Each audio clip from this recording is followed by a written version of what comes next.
Right, hi. One of the questions often is, should I train to failure all the time? Well, first of all, let's define what failure types there are. You got technical failure, you got tempo failure, and then you have tolerance failure. So depending on the type of training that you're doing, it's that type of failure, the one that you're looking for to achieve.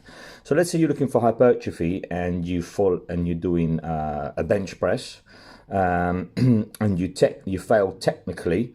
In other words, you start kind of overarching your shoulders, or you start kind of flirting your back, or something like that. Or you start twitching.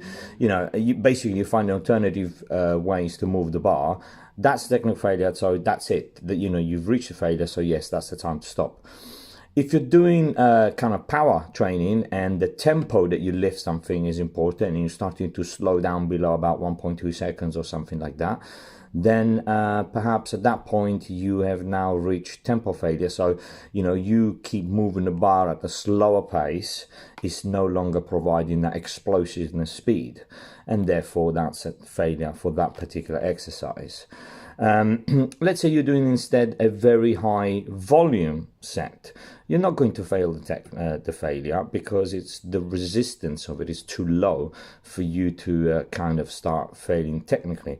But the load and the burn of that muscle may be so high that you can no longer take the kind of like the blood in that area, and it starts to swell up and it starts to hurt. So that's a that's failure point for that particular type of exercise. So based on what you're doing, okay, these are the three type of failure you should be looking at, and that's what you should be including in your program, or when you're programming your other strength, hypertrophy, or volume.